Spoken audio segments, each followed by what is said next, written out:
promotions daw lalabas Ay, nako, it's so nice. Congratulations din kay Direk Wen. That's true. Wen Daramas, congratulations. And the members of the cast. Shall we, if you're watching, hi. Friendship, congrats. All right, Let's go to the okay. next. And Go, Eileen. go. Yes. We have a next one. Pasok sa Ramaz Intriga Power List. Voice Over Flowers, ang pinakabago at pinakamalaking Asian novelang kinababaliwan ng buong bansa. POV issue.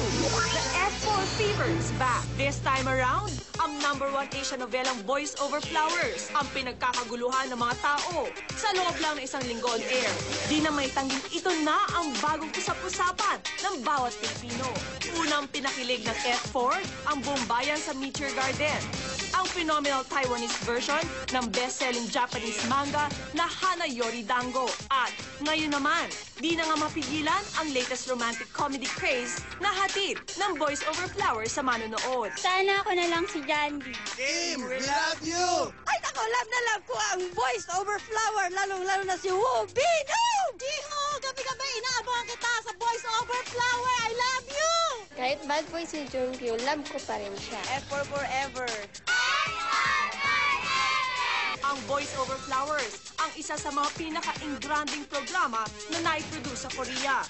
Record holder din ang programa bilang highest-rating Korean TV show ng 2009. Marami ang nakatutok sa kwento ni Jandy, ang simple girl na nakasalamuhan ng F4.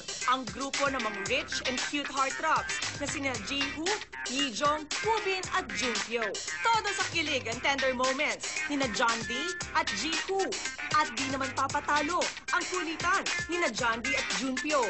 Kahapon, due to insistent public demand, isang 2-hour Voice Over Flowers marathon ang ipinalabas. Isang pagtunay na viewers just can't get enough of the show.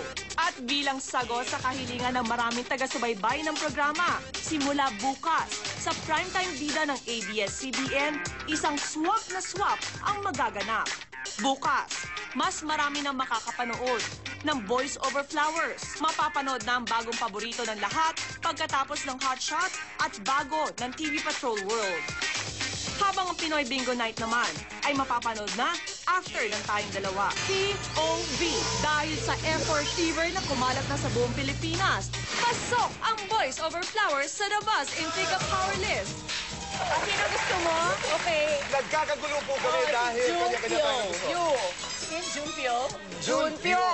Ikaw. Ako, si Yijong. Basta ako si Woobin. Basta letters. Binoto ko. May ganito. Basta Pero- ako letter C.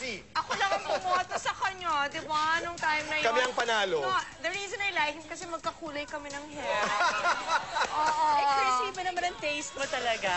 Bakit? I like, di ba? Pati nga kami ni James magkakulay ng buhok. It's my thing. Okay, wait. Kami naman iba kasi wala akong buhok Wala sa kang meron. hair. Okay. Oh, can I do this, please? Go ahead, Kasi go our ahead. Korean friends are waiting for this. Okay. Tuwang-tuwa po at nagpapasalamat ang group 8. 8? What's that? Ano yan? Producer? Ano yan, boy? After group 7. Group 8. No, no.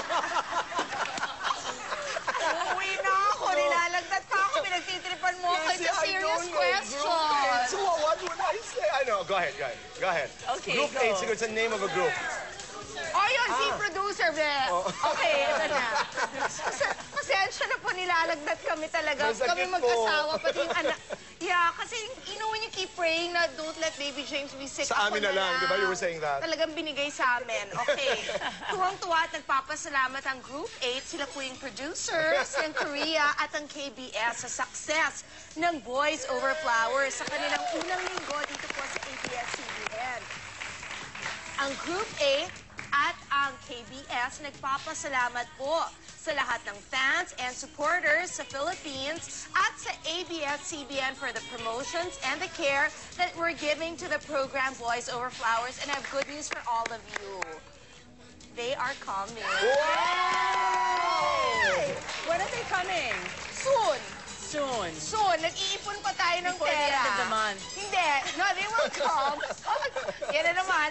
Wait, sandali. The Chrissy's manghuhula powers. Baka may magkasabay. Inspire me. Ikaw naman, I told you a secret. Later. In-announce mo na sa SNN. Grabe ka naman. No, you told me I could say it on Really? TV. Ano ka ba? Mamaya na natin Okay. pag-usapan yan. Ito muna tayo sa Boys Over Oh, go Flowers. ahead. Wait, sandali. When are they coming? Soon. You mean about within 8 weeks? Maybe 10 weeks? Kasi boy, ganito daw yun. Para makapunta sila dito, kailangan sagutin natin yung kanilang hotel. Aba, So, kailangan mapapag-usapan yan. mag-ipon tayong dalawa. Basta Hindi. siyi lamang. Hindi, sinisingil lang sa amin ni Boy dahil wala lang. Sandali, Ano? Chrissy. Doon na lang sila sa Pinoy Big Brother house. Nakakaloka. Ang hindi ko lang kinaya talaga, ganito ho si Chris Aquino ngayon. Sandali lamang. Sandali lang Hindi, later natin 8 to 10 pag-uusapan yan, weeks. Rufa. Malalaman niyo kung In bakit. 8 to 10 weeks, naku, huwag niyo ako pahiyain. In 8 to 10 weeks, sana dumating sila dito. Thank you, Boys Over Flowers. They will be on at 6 p.m. bago po mag-TV Patrol World. And back-to-back, Chrissy. After And- tayong dalawang Pinoy Bingo Night. And after that naman is SNN. And ang kailangan ko lang i-plug talaga, the Tuesday episode Gretchen played, Did she win or lose? Somebody Won a Million. Wow! Okay, di ba? Okay. Bongga-bongga. Mga kaibigan, umpisa pa lamang po ito ng isang napakainit na hapon na napakaraming balita, intriga, kontrobersiya. Merong iiyak, merong tatawa, dyan lamang po kayo. May nasugatan sa meron. table. Ako. That's right. Magbabalik po ang The Boys!